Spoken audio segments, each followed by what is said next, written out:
For 2 years, she reported him like a criminal. Then one night, he saved her daughter's life from a burning car. This story will destroy you. Watch till the end, because the twist changes everything you think you know. I'm Amanda Chen from Austin, Texas.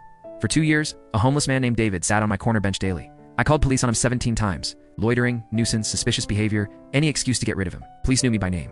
Miss Chen, he's not breaking laws. We can't remove him. I kept calling anyway. I organized meetings demanding the city remove the bench. I told my daughter Emily to never go near him. David never bothered anyone. He sat quietly reading library books, drinking water, existing peacefully on that public bench. Comment: ashamed if you've judged someone without knowing their story. Subscribe now. One October evening, I drove home distracted arguing with my ex about child support on the phone. I didn't see the red light. I drove through at 40 miles per hour directly into traffic. A pickup hit my driver's side. Metal crushed, glass exploded. Emily screamed. The car spun before hitting a pole.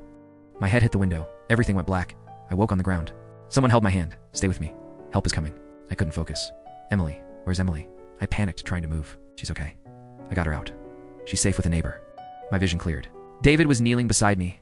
The homeless man I'd called police on 17 times was holding my hand with burned, blistered palms. You, I whispered, shocked. Your car caught fire. I got your daughter out first, David said calmly. You ran into fire to save my daughter after everything I did to you? I cried from shock. Anyone would have, David said. But people had driven past. Only David ran toward danger for us. The ambulance arrived. Emily had minor cuts. I had concussion and broken ribs. We'd survived because of David.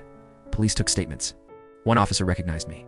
Ms. Chen, this is the man you've called about 17 times. I couldn't look at David. The shame was suffocating me completely. I know exactly who he is now. David didn't press charges. Didn't tell reporters I'd harassed him for 2 years trying to remove him. He tried to leave. I stopped him. Why save us after everything I did to you constantly? David looked at me with tired eyes. Your daughter deserves a mother. You're still human despite how you treated me. I'm so sorry I was cruel. I don't deserve forgiveness. I broke down crying uncontrollably now. I forgive you anyway, David said simply. Then he walked back to his bench for another cold night. That night I couldn't sleep. Kept seeing his burned hands. Kept hearing Emily ask, who was that nice man? I made calls. Shelters, social workers, veteran services.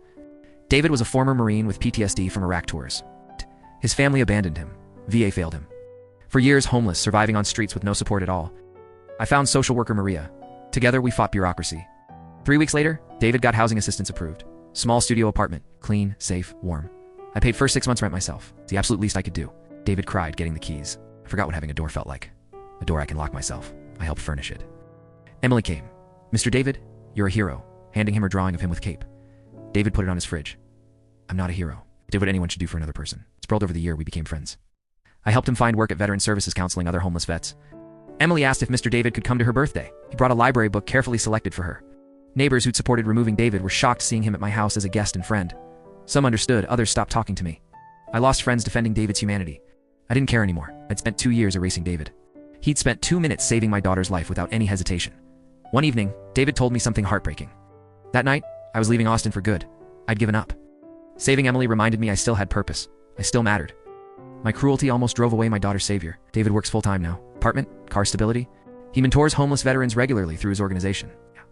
Emily calls him Uncle David. He comes to dinner twice monthly. He's family, despite how we started. I sit on that bench sometimes thinking about the man I almost erased from existence completely. How close I came to succeeding. How different everything would be if David had left Austin that week. My daughter would be dead because I couldn't see past judgments to recognize someone's basic humanity. I volunteer at shelters now. I advocate for housing policies. I speak about what David taught me. Some call me hypocrite. I don't claim heroism. I learned the hardest way that people we discard often save us. Smash subscribe for stories that change perspectives. Hit like now. Comment humanity if everyone deserves dignity. Share with someone who needs to hear this story today. The person you ignored today might save you tomorrow. See people. Value people. Always respect everyone.